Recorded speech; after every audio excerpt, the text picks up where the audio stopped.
What's going on, guys? This is Matt Marinoff, Real Estate Recovery Group, and I'm super pumped today because today I've got the trio, all right? I've got magic for you guys for Lunch and Learn, 12 o'clock. I'm going to be asking them questions. I tell people all the time, put me in the hot seat. Well, guess what? I'm going to be putting these people in the hot seat. So without further ado, let's go. First guy we have up. This gentleman is in Bergen County, New Jersey.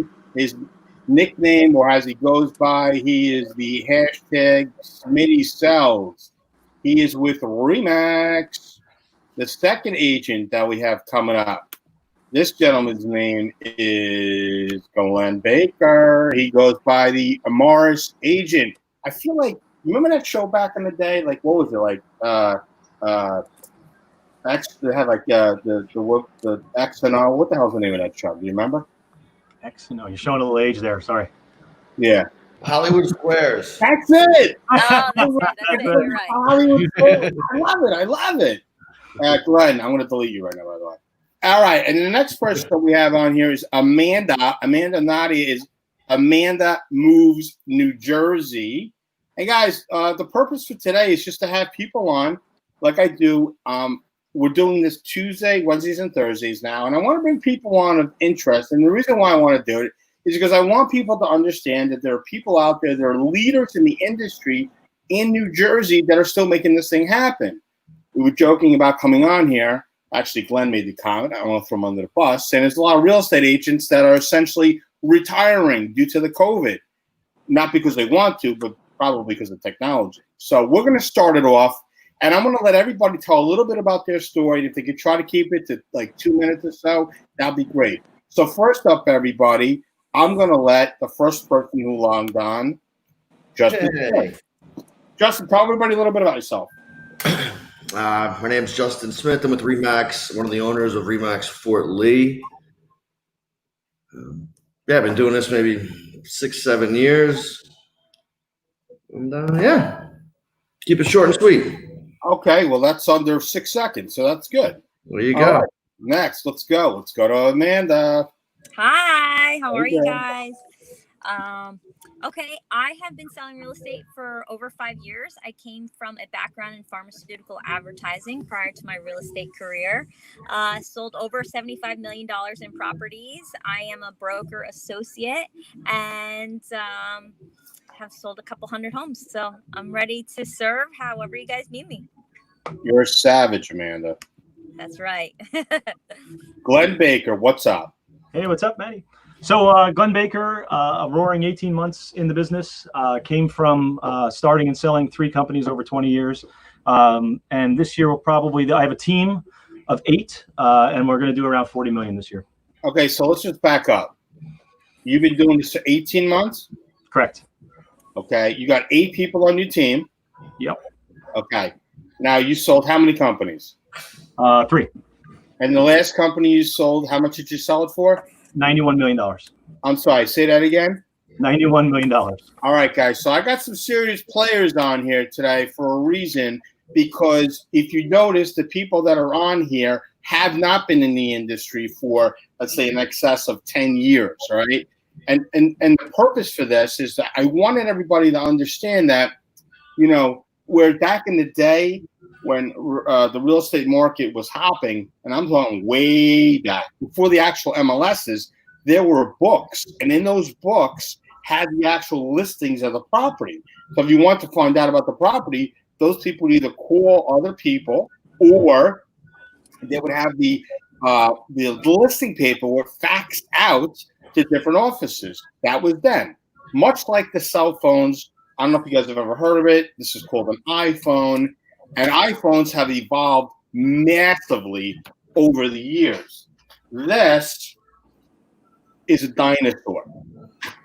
Much like my industry in short sales, where people say, hey, I'm a short sale expert. I've been doing short sales for 15 years. Really? Where you been for the last, let's say, 12 years? Because you fell off the face of the earth. And now everybody's popping up on social media.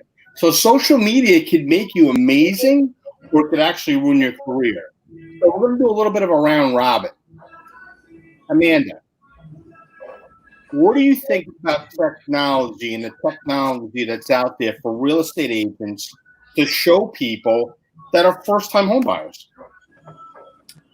Your question is, what do I think about the technology that's out there for real estate agents to show people that are first-time homebuyers? Right, because like Okay. in the past, people would just drive around in their vehicle and they would show them to a million different houses. Not saying that, let's say, COVID is not a horrible thing. It absolutely is, but I think it's really put a hard reset on the industry and said, hey, you know what? Right. We have all this technology out here. Let's utilize it. What's your thought? Right. I mean, sites like Zillow, Realtor, Trulia.com are amazing websites. They provide a ton of value. And why a lot of people think real estate agents are dispensable is because people rely solely on the technology as opposed to providing the service and giving the value that clients need to really facilitate and foster and walk them through the process, treating your business as a profession, being a professional in negotiations, understanding construction. What are you getting yourself into before you do that? I mean, those sites, Zillow and Trulia, they'll give you the face value of the taxes and, you know, the pretty pictures and the history of the house. But without doing your due diligence as an agent, understanding if there were permits taken out, and just really researching the property as much as possible, providing the best level of service to facilitate your clients through the process. You know, it's just a site with, valuable information. Well said. Let's swing over to Smitty because Smitty has a little bit different of approach because he's a broker. He's an owner of an office. So he has I'm not the broker. I'm just an owner. All right, show off. So No, he's not a broker. I don't have my broker license. He's not a broker, but he's one of the owners. What is your approach as far as the technology with the real estate agents that you have in your office? We do have Zillow for our agents, as well as a conversion account. So basically, what we do, we supply leads to them, kind of like you would like a team. I would think, and we give them steps on how to better, make a connection with somebody on a phone call the first time, like how to develop rapport with a Zillow lead. I mean, what we see even with our agents, and I'm pretty sure you'll see it across the industry, is there's like a lack of follow-up. You get a lead, you call them once, they don't answer. I mean, when you keep calling them, keep trying to reach out to them, email, text, I mean, you got a better chance of them getting back to you. So, I mean, we give them the leads and we try to give them the tools to convert those leads. I mean, like she was saying before about Zillow, I mean, it is a great site. It's very user-friendly. Where I think that like we as agents, we know the MLS, but as a consumer to go on NJMLS and look up a house in Bergen County or Garden State MLS for Morris County, it's not as user friendly. Go on Zillow, like you're saying, the pictures are nice, the information is available, they give you walk scores and there's estimates and this and that. So I think from a consumer standpoint, they like the Zillow, they like the Trulia, they like the Realtor.com. And I think we should, try to embrace that, and do the best we can with what Zillow's offering to convert those leads. Awesome. Love it. All right, let's swing over to Glen Baker. Nice. So I do use Zillow a bit. I have a little bit different approach with my team. My approach with the team is to develop agents that know how to market, opposed to feeding them leads. So I give them the tools, the methodologies that I've used, things that are functional, and then they develop those leads. And part of that came from the background that most agents coming into the business, teams take a lot, right? They usually take a lot of the piece, and there's no way for them to get off the ground unless they are able to do that. So that structure seems to be working pretty well. It's resonating well with the new members, as well as they're starting to really produce, but bite-sized pieces, right? So I'm a huge fan of social media. I think it is the way. I get about a lead. When I say a lead, I don't talk top of funnel leads. I always talk bottom funnel leads. About a lead a day that turns into something. LinkedIn kills it right now. So if you aren't on LinkedIn posting, you're out of your mind. LinkedIn is unbelievable. One up, one down. So I put one up and I get one client to buy down. I highly recommend LinkedIn right now. I don't know why the algorithm's so great, but it is great. But yeah, so I'm a huge fan of social. I am a huge technology. So you can kind of see behind me, I have all this design thinking stuff up. I believe in customer experience. I think that if you don't give a good customer experience, you should be fired. So I purposely plan out what a customer experience looks like. Everything from when you go under contract to getting packing tape for your boxes with my name on it, or you name it under the sun. But the customer experience, how you feel about every bit of our interaction is important. And Amanda said it so well that when you're dealing with something that's coming off of Zillow, I love Zillow as a website. I tell everyone to use it. I wouldn't use the MLS. The MLS is like it's the worst search engine on earth. But when you go to Zillow, it's friendly, it's great. And I say, you send me the screenshots. I said, I'll be a little bit ahead of you most of the time. I'll send you the stuff. But if I don't get something to you, you send it to me and we will research the heck out of it. And the difference between what you get on Zillow and what you get with me is I converted 9 of the 10 last competitive bids, multiple offer bids, 9 out of 10. Zillow isn't doing that for you. So that's the value that I bring.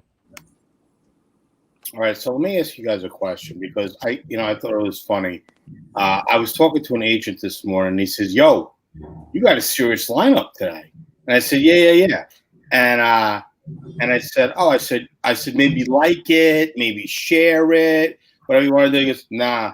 He goes, my competition is on there. And I started to laugh because honestly, your only competition, truly, I'm not even joking when I say this, when you wake up in the morning and you look in your mirror, that's your competition. I don't look at people as competition. I look at everybody as an opportunity.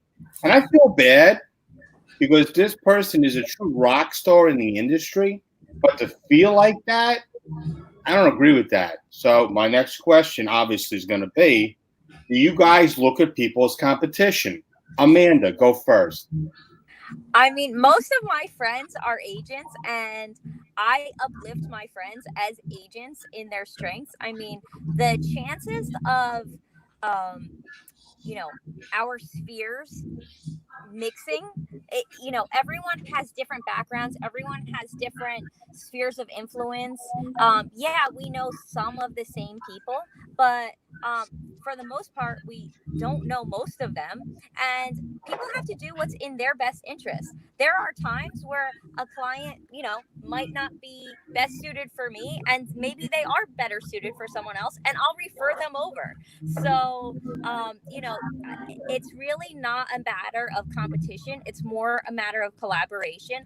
I want my fellow agents and fellow, people in the industry to do well. I want to elevate the level of business and service that we're all providing.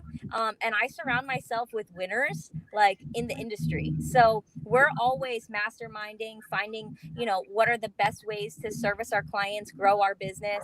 And it's really not about competition at all. Like, I feel like that mindset is so scarcity, and it's not having confidence in yourself and your business and what you provide. Well said. All right, Smitty, you're up. No, I mean, I definitely agree with what Amanda's saying. I mean, it is like a collaboration. Glenn was saying we have multiple offers. I mean, and he's getting them. It's like, well, those agents might, know him and say, well, I know if we work with him, we're getting on the closing table. So I think, we all got to work together in this. If you go out, there's enough real estate out there for everybody if you go and get it. So, I mean, it's not about competition, but it is about the collaboration and working with agents that that are, competent and are going to do the right thing for their clients and in the end, your clients as well. So, I mean, I don't see it as competition. I think it's something that we should all be working together as a team. Because at the end of the day, you've got a buyer, they got a seller. The end goal is for that house to close for both sides. So, I mean, I think it's more of a collaboration than, looking at one another's competition. I agree with that. All right, Mr. Baker. So Steve said it best. I think that Justin said it best that when you have there's more nuts than squirrels, right? So that's the way to put it. And I tell my team that all the time. So the idea is that there are plenty of nuts out there that we can go out and get as clients. But we're all in this together. And I have a hashtag I use a lot, and some folks take offense to it. And I call myself hashtag Dinosaur Slayer. right? But people take offense to this hashtag because what I'm doing is I'm pointing out what I believe is the wrongs in the industry and my marketing angle, right? My shtick. And some people take offense to it. And then I always say to them when they come up to me, I said, is there any truth in it? And they always pause and they realize they're not doing the right thing. They're still doing cell phone pictures. They're still putting up garbage copy on the on any of the media formats, right? So I look at it like I'm not doing it to personally attack anybody. I'm doing it to better this whole thing and take us out of used carsman sales like tactics, right? I want us to elevate and show we're professionals. So I put it this way. I've gotten phone calls from people asking me about the lights on my sign. I've had calls from people asking me how did I do with this post I put up, or why did you jump in the pool and then and do that post? And of course, I jumped in the pool because an hour later I was going to put up a social media. I wanted to get engagement and get that moving along. Right? I tell people anything that they want to know, and I'll share with anyone. And I encourage anyone who wants to reach out. I'll tell you anything I know. Well, I can appreciate that. So I would say by far right now, the industry that we're in, what is going on in the industry, how COVID has affected people. This is going to be a two-parter. So many people were so panicked about the virus itself, they couldn't get out of their own head. And I'm talking about people that have been in the industry for a long time, and their top producers literally froze emotionally, mentally, and physically, and went into Great Depression and turned off all their leads, and basically were hiding in their house. So, but my thing is, if you have to hide in your house and you have to panic and you have to worry about, oh my God, what's going to happen next? Why not take that opportunity to what? Learn, educate yourself, understand the environment that we're in, find out what the latest and the greatest might be out there. So, Glenn, I'm going to swing back around to you again. That's why I left your hashtag up. Glenn, what is your thought on the fact that so many people were so lackadaisical, so relaxed, and said, hey, I'm going to do nothing. I have to be in quarantine. I'm not going to learn anything. It's like, what do they say, freshman 15? There's a lot of people running around out there that quarantine 20. So what's your thought on the fact that people should have taken the time to really educate themselves? Yeah, I mean, or work on your business, right? Bury yourself in learning. There, all of our local associations, they gave free courses away to everybody, right? They were throwing courses at you to educate and learn your skills. And then, of course, all the big league mentoring folks, they put out everything under the sun, right? The pivot program. I'm so tired of the word pivot, but they really put out content everywhere that you could do. And, I said when it first happened, we had our first virtual office meeting. I thought it was funny because all of a sudden Zoom comes into the limelight. And here I was in late 2007, I was a beta user of Zoom, and everyone thinks this is new technology. And I'm like, hold on a second. This is 13 years old and you think you're amazing because you were able to attend a Zoom, not even hold the Zoom. But that tells you the mindset of where this industry has to move to. And people thought virtual showings were these slideshows that they put the Ken Burns effect on that nauseates me, drives me crazy because it's an injustice to the sellers that are getting their house sold, right? This is about immersive. It's about video. It's about the coolest time in real estate history we just encountered. And if you didn't learn something during the last 3 months, boy, maybe my hashtag Dinosaur Slayer is right. I think you need therapy. There's a lot of anger built up, Glenn. I feel like you know in the industry, you got a lot of anger built up. I love it. I'm a client advocate.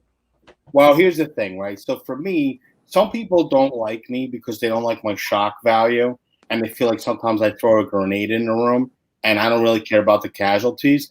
But let's be real. My side of the industry is all distress. The people that I'm working with are people that are in trouble with their houses. I hate to say this, and I'm never going to call anybody out that's on social media. And this was something that I was actually brought up, I think yesterday, talking about other people that are in the industry that I'm in who've actually come to me, asked me questions, have trained with me, or have gone out and done other things, or people that are newer in the industry now feel like the training's not serious enough that they should really take it serious. I'm telling you guys right now on social media, in the next 6 to 12 months, it's going to be a shit show. And when I say shit show, 2005, when I got into the industry, nobody really knew who the hell I was. Nobody knew what a short sale was. 2007, people knew or started to know who I was. They were seeing the classes that were popping up online, and people were lining up to take it. But then after a while, I went behind the scenes because I wanted to understand more about how the banks work. So I'm not your normal short sale guy. I'm that guy that really took it to the next level to find out, what are the rules? What are the regulations? What are the guidelines? Can I use them against the bank? We're using them every single day.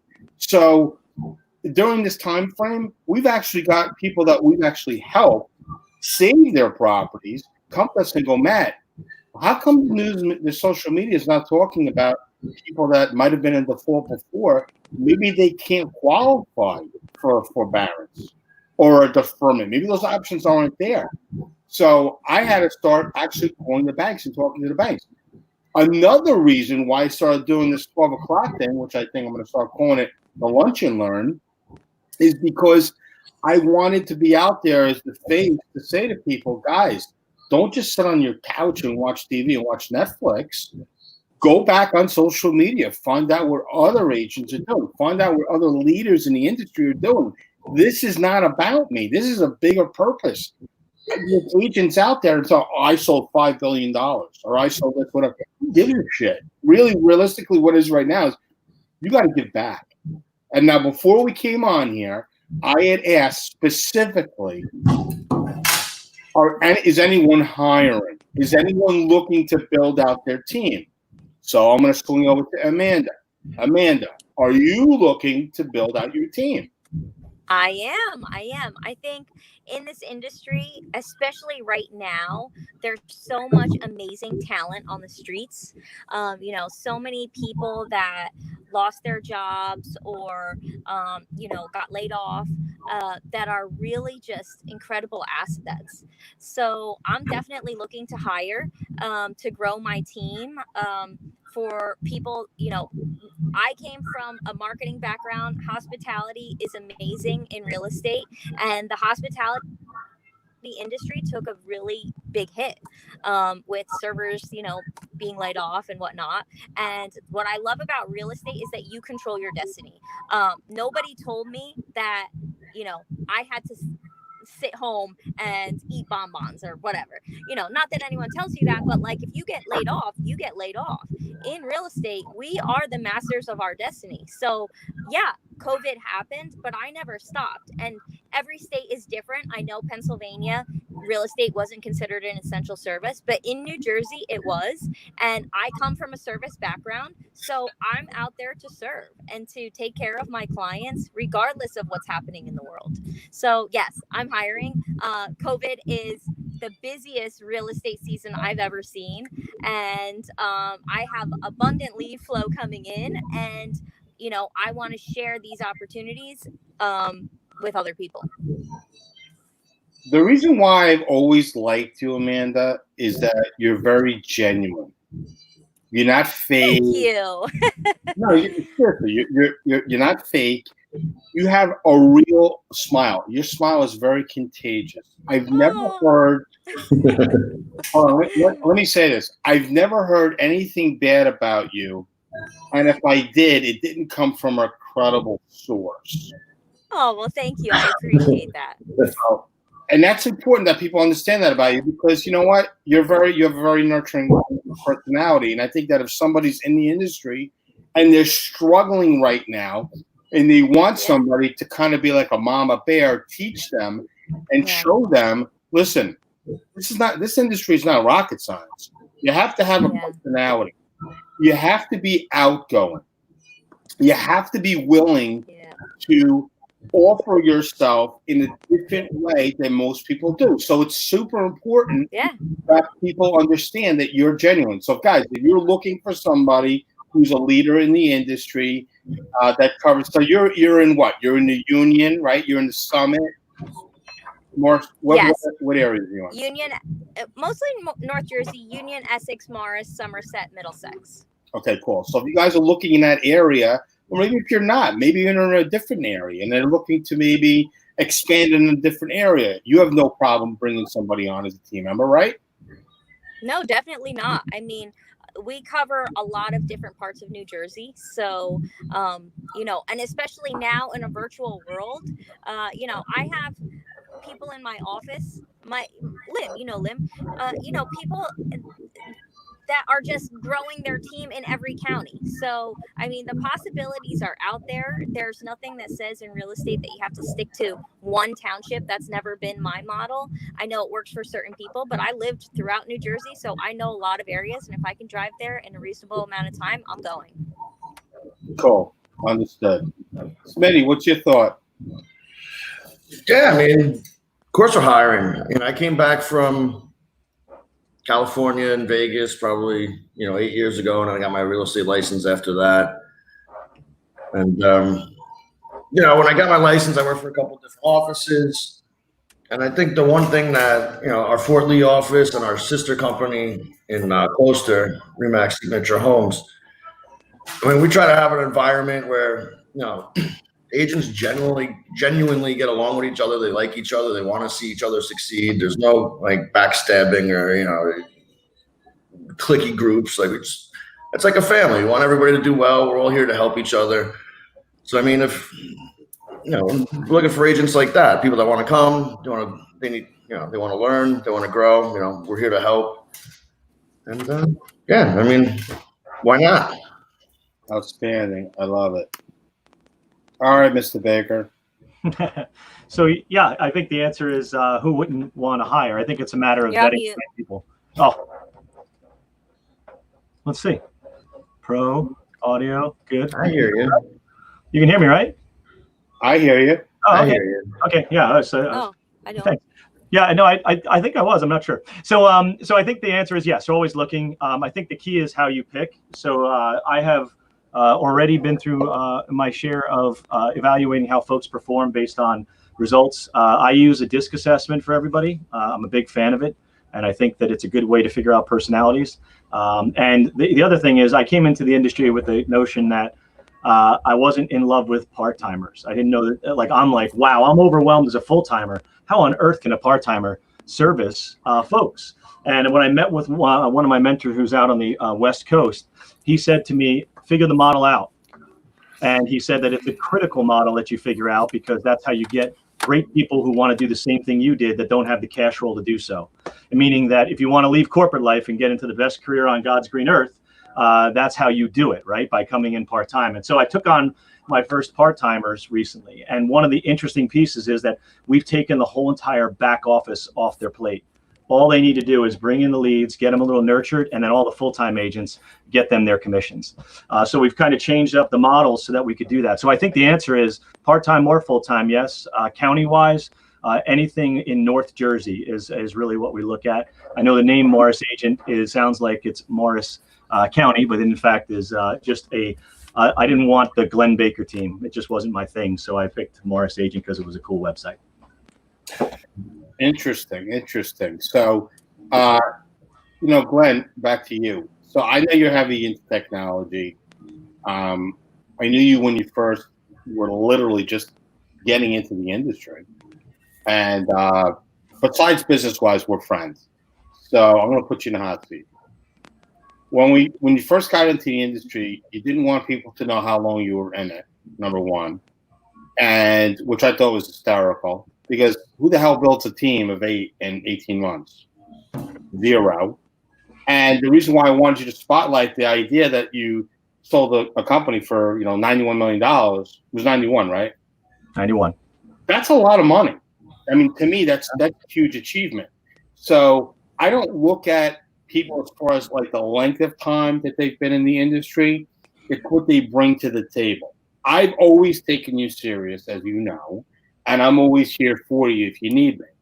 One thing I want to touch base on what you talked about, which I think is really important, is have anybody ever gone to like a part-time general physician? Has anybody ever said, I'm going to go see my part-time hairdresser?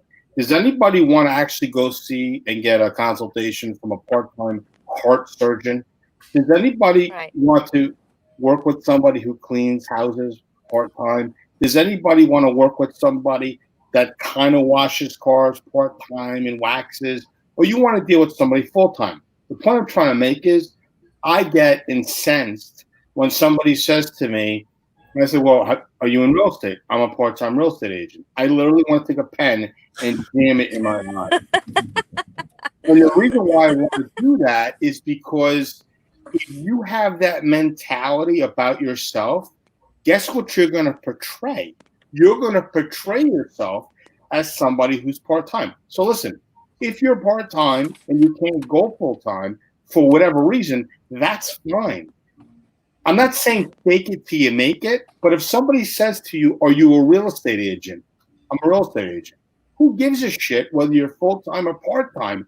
Just be a real estate agent, because not for nothing, if you're not going to give somebody the impression that you're a professional, then they're not going to take you serious. They're going to still work with other agents and other agents that are out there, which brings me to my next question.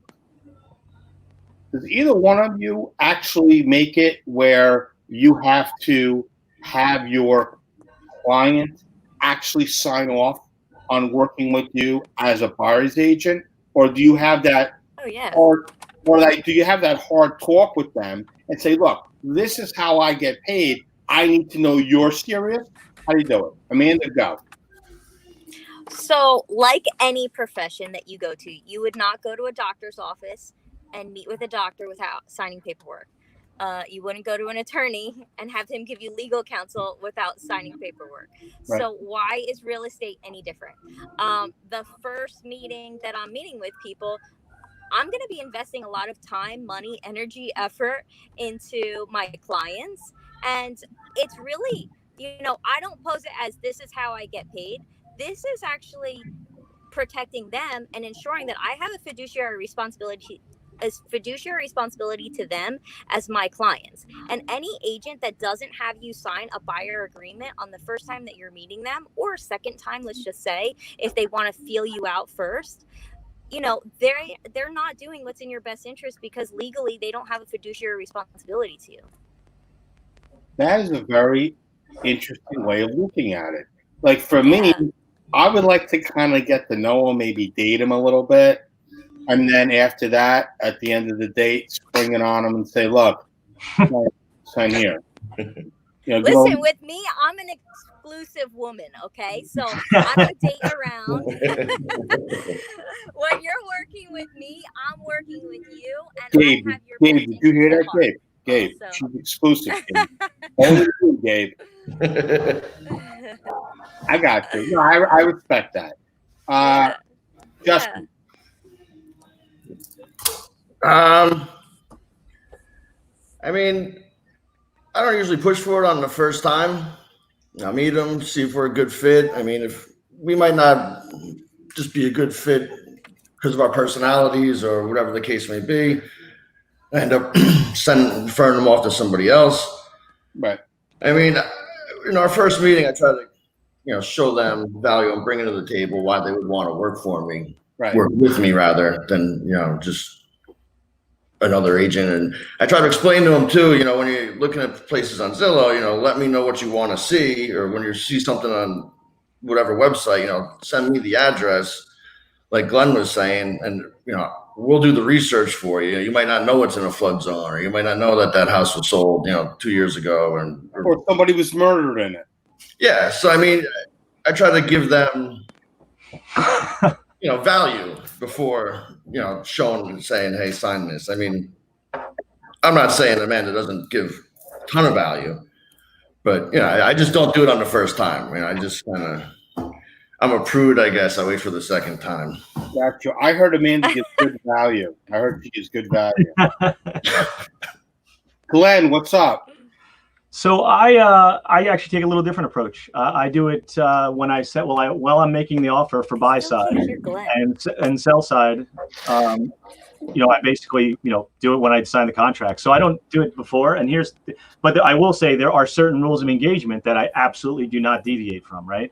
So I will ask them if they love their lender, because I want to know if they have a lender and if they're approved. I will not shop anybody. I won't even really go to step 2, which is a second phone call, until they produce that letter. Because I feel if they're serious, then I'm serious. And if we're going to do this, I'm showing you 5 houses and you're buying. I'm not showing you 50. So it's going to happen in a day. It's not going to happen far from that. And then when I get into the house, I kind of lock it up where they would, so many people have come to me as the second agent, and they'll say to me, my agent was like telling me, oh, look at the pretty trim. You hopped through the scuttle hatch and went into the attic, right? And you told me about the roof structure, that it's not truss, it is truss. The roof is X number of years old, the decking's good. The value that I provide on that site, knowing that by the way, I was a corporate executive. I'm not a construction guy, but I did build my own houses. So people played golf, I built houses. But the premise behind it was, I know construction so well that I walk into a house and I'm giving them that, you are going to get this house because we're not going to blow up in home inspections. We're not going to have these issues. So when they walk out of the house, it's a lockup. Essentially, I'm going to take the deal. But now, do I want to do what Amanda does? I absolutely do. Like, I want to start to lock it up early on in the conversation. I just haven't found that I needed it yet. I think all I'll need is one good burn, and then I'll be in the Amanda camp without any delay. But I get it. I completely, and I preach it, but I don't do it. I'll be honest, I just don't do it yet. Okay, so it's kind of like do as I say, not as I do, correct? Yeah. Very rarely do I do that, but this is one of those instances where, and only because, like, I couldn't preach that. I couldn't have my team members go in because they don't know the house like I do, right? They don't understand every component of a septic system, every bit of a well system, how the iron curtain works to get iron out of water. They don't get all that, right? So it's just a big difference.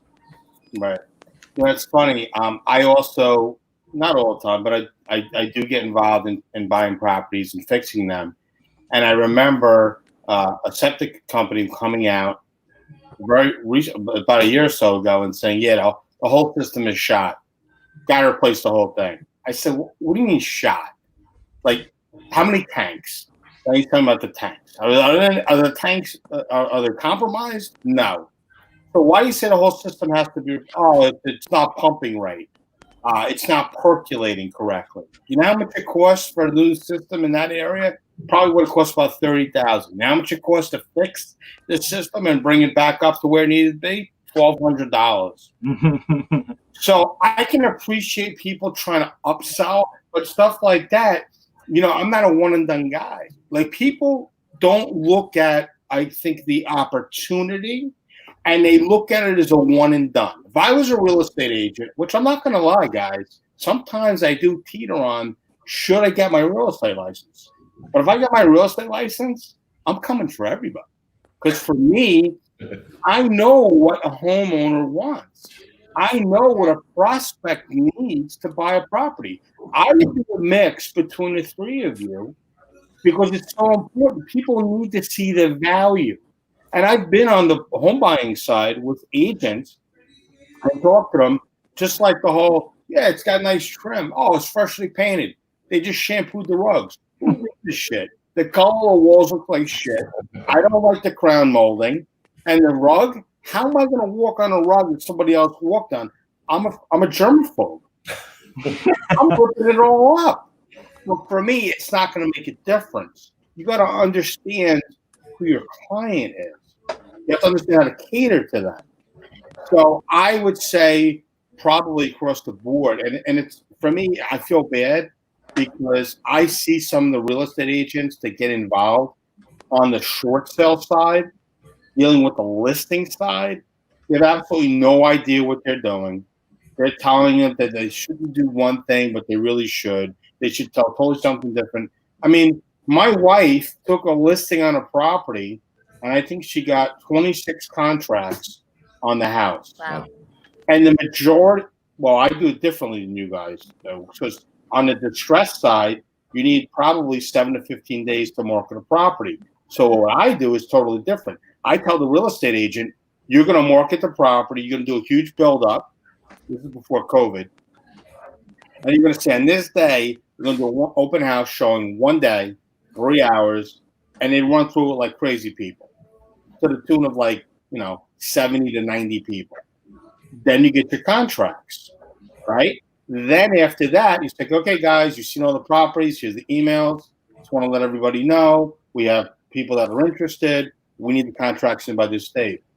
And the reason why I'm saying this is the contracts came in and I reviewed the contracts, and I reviewed the contracts with my wife, the listing agent, and with the seller.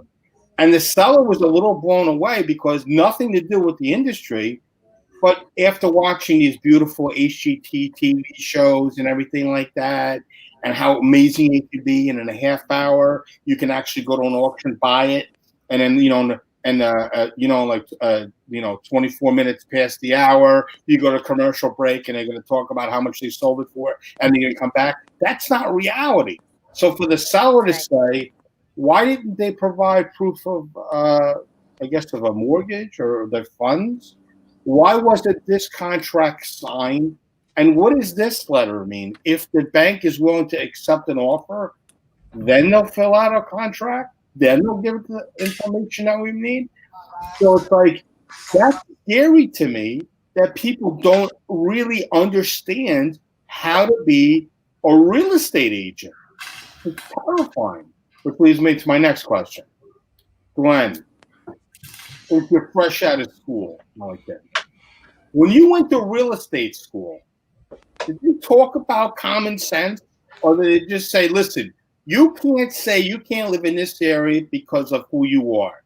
You can't go to this area because of school districts or whatever it is. They just taught you the basics. I mean, do you have to have common sense to be a real estate agent? So let me tell you, I go to a real estate school and I decided to do the 2-week jam-packed, get it in the middle of summer, right? And I looked over to my right, and there was I guess now an agent, I'm not really sure, but they had a ring with a bunch of index cards on it, and they were all filled out with notes. And I looked over, I'm like, uh-oh, what am I doing wrong here? Like, she's got pages of notes and these flashcards. Well, that was her 14th time through the course. What? 14th time through the course. Oh my God. So now I'll tell you, I was just bailing out of corporate life, so I ended up flying away for 2 days to finish up some project work and not being able to attend and stuff like that. But the crazy part about it was I looked at that and I'm like, so this is what we have to make sure our industry doesn't have happen, right? And in the course, I call it the keeping you out of jail course. All they're trying to do is tell you the legalities. And then I fall back on a quote from my deceased father, which was, common sense is not common. And unfortunately, I think that every decision I make is pretty straightforward. It's a moral compass. Is would I want this done to me? Would I not want it done to me? If you can answer that question, you pretty much have the answers in real estate. That's what all the rule books are, right? Honesty, ethics, being a good human being. And it's simple. But unfortunately, it eludes some. I am a pretty vocal advocate, contrary to most of the real estate industry, against dual agency.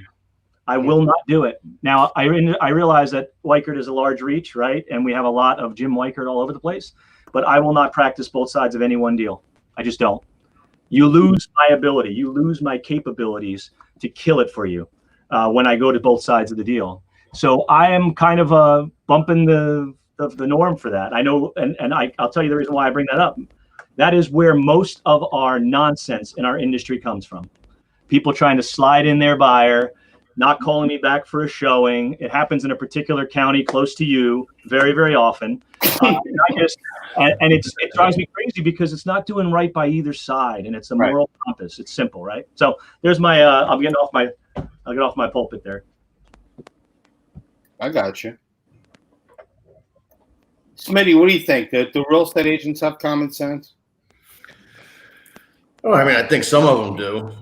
You know, there's always a few bad apples in the bunch, but like what Glenn was saying about these, you know, they call them a pocket listing, or they get the thing and they put it on the market, and all of a sudden they say under contract in 3 hours. It's like, well, how is that possible? Like, how you under, like, without having this deal set up ahead of time, like, how'd you possibly get under contract in 3 hours?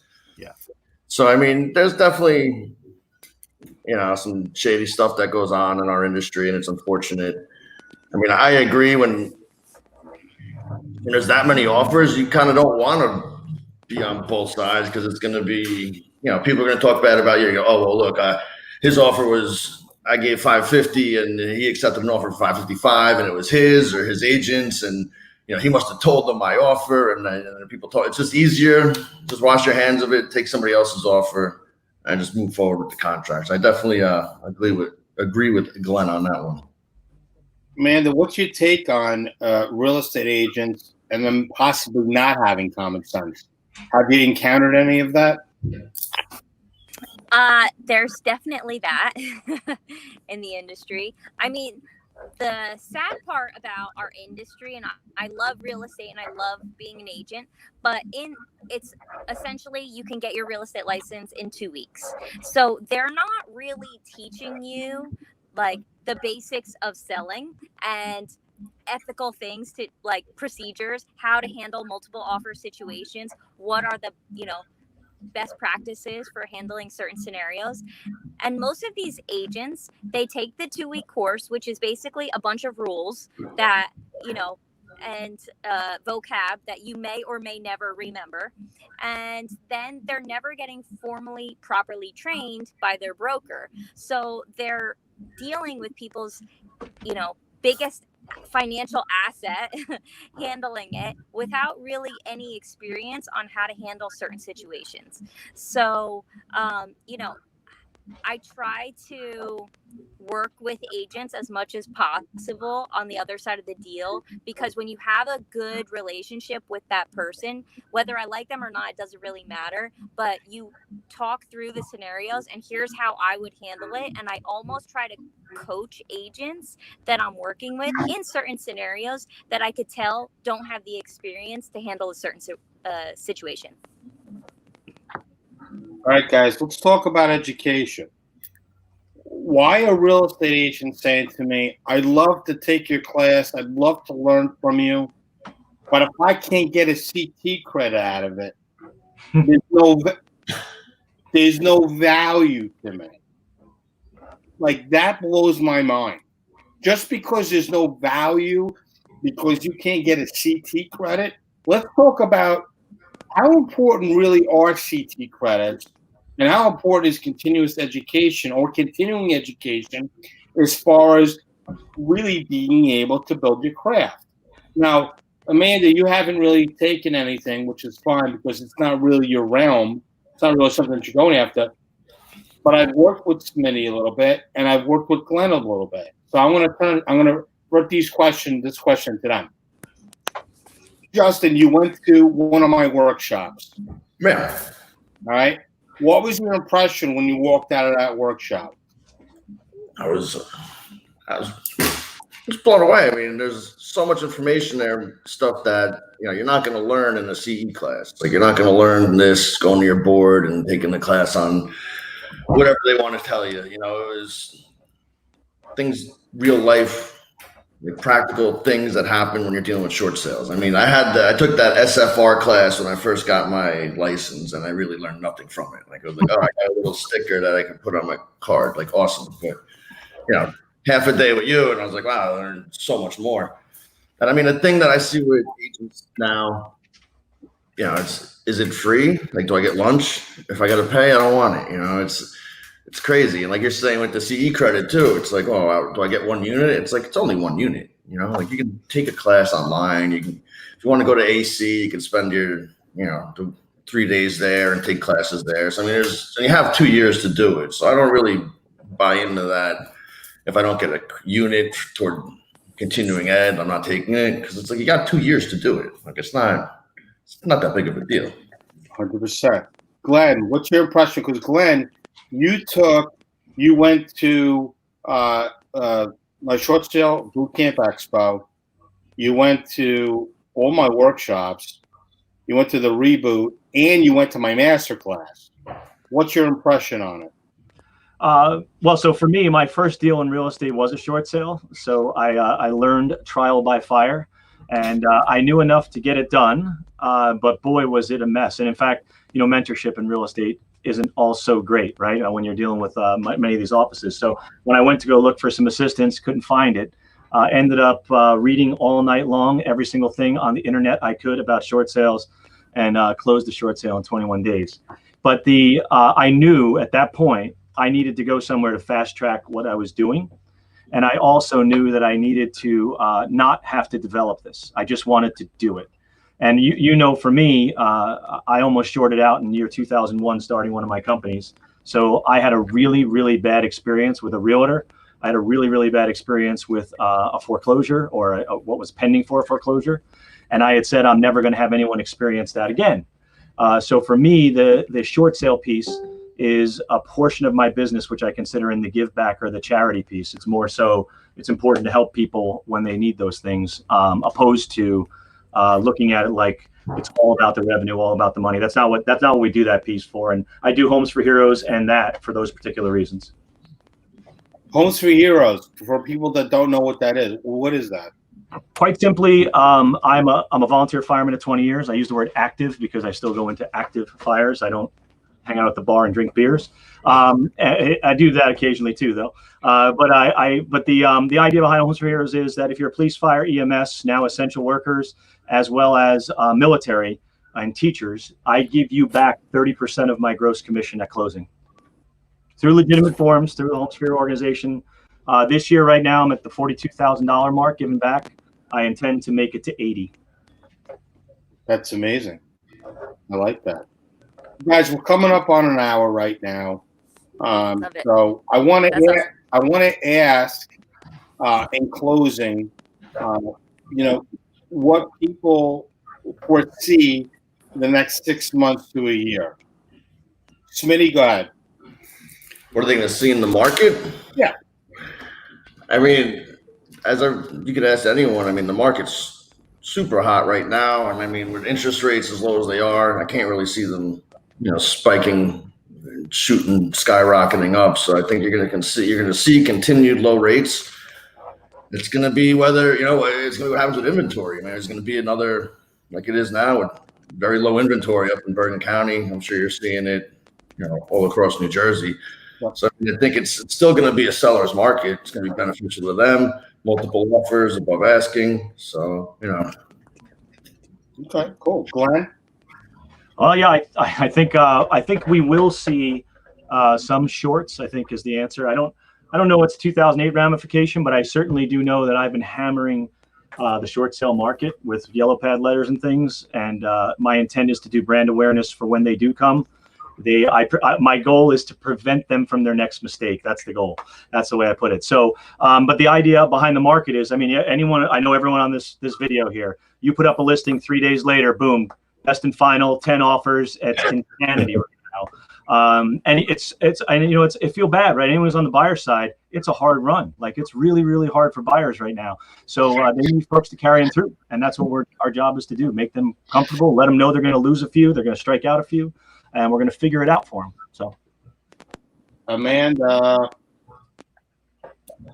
I think in the next few months, I wish I had a crystal ball, but I think the elections will be telling. If there is a respike in COVID, we'll have to see what happens with that. At least we'll be prepared for it, next time. But I think a lot of what's happening now is political in nature, not getting into politics, but it'll be interesting to see what happens during elections. I think that interest rates will, stay consistent until that point, and then after elections, it's a whole new ballgame. Cool. So guys, I don't want to burst anybody's bubble. My thought process is that this is a very similar smell and feel to 2005 for me, because I see people that are lower interest rates and they're overpaying for properties. So that's the total signs for me that say, hey, we're gonna have another problem. So much like the group that I have right now, which is the amazing trifecta, there's a trifecta right now. Whereas my first the boot camp expo that I did, I talked about 2020, 2021. There's going to be a correction in the market. So this is not a correction. So the difference of correction is a correction, but I'm not going to talk about that. So let's talk about the properties that are still out there, that are still distressed assets. Then you have the properties that went through the modification process, 2013, 2014, that have already diluted all the loan modifications or help for home ownership. Gone. Now you got COVID. COVID, unfortunately, is going to bring up the next realm of foreclosure properties. And I know nobody wants to hear it, and I know nobody wants to talk about it, but the reality is it is going to happen. And it's going to happen because if it's not Fannie Mae or Freddie Mac loans, you're in a little bit of different, section or era or realm than it would be if it was something that's, Freddie Mac or Fannie Mae, because they're now willing to help people that are in their forbearances and letting them pay the difference of what's owed over a certain period of time. But what if they can't pay it? What if they can't pay it back? So you're going to see a lot of people slip back into foreclosure or pre-foreclosure. Glenn, I know you're on it. I know you're looking at it, a lot. So you're going to see in the next 3 to 6 months, and you could call me out on it. You could tell me I'm full of shit. But in the end, I will say, based on what I'm seeing, I am smelling a little bit of 2005 creeping up. Now, is it going to be as bad as 2007, 2008? I don't know if it's going to be that bad. I hope to God that it's not. But as of right now, the market's red hot. People are buying. You're seeing people come out probably that you normally wouldn't because of the way that they've changed their lending practices. And people have 15, 20, 30% to put down. And they're taking advantage of the interest rates. My company was affected by COVID. People are like, oh, you're killing it. Yeah, we're killing it. But we got deals stacked up because buyers that were investors or first-time investors that didn't understand, now the market changed, and now the lending practices changed from the hard money, right? So they ended up having to put, not 10%. Now it's 20%. Well, they want 3 to 6 month reserves and money to close. Some people didn't have it. Or people panicked because of COVID and said, wait, I'm paying $175,000, but the house is $425 when it's fixed. The market's going to collapse. I'm not paying more than $140,000. Yeah, wouldn't want to be here. And then we're going to the seasoned veterans that we have in our pipeline that are grabbing these properties left and right. So I hope the market stays steady and long for a very long time, and I believe it's going to. But what's going to happen is you're going to get a mix of the stuff that was in default. You're going to get a mixture of people that were affected by COVID-19 in the next 6 to 12 months. You could say I'm full of shit, but I'm talking to people inside the banks, reliable sources, and even they're saying, hey, I wonder why social media is not talking about the fact that, hey, it's okay if you weren't able to pay your mortgage. We're going to help you. What about the people that have already exhausted those options?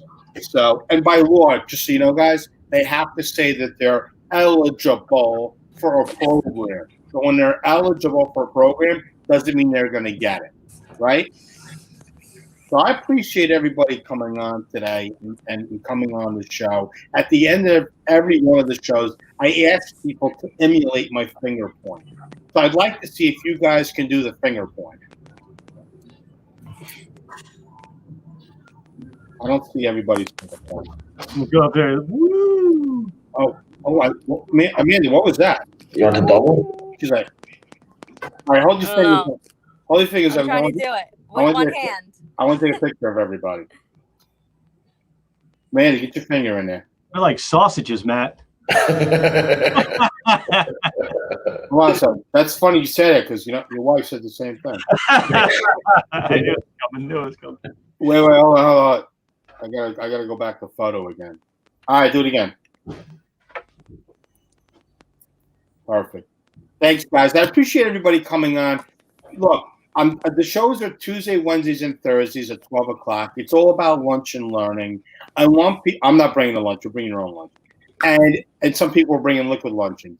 The point of this type of atmosphere is to uplift people and show people that are out there that you can help other people and encourage them. So everybody that's on here right now, you got Amanda, you got Glenn, you got Smitty. They're all looking to add to their team.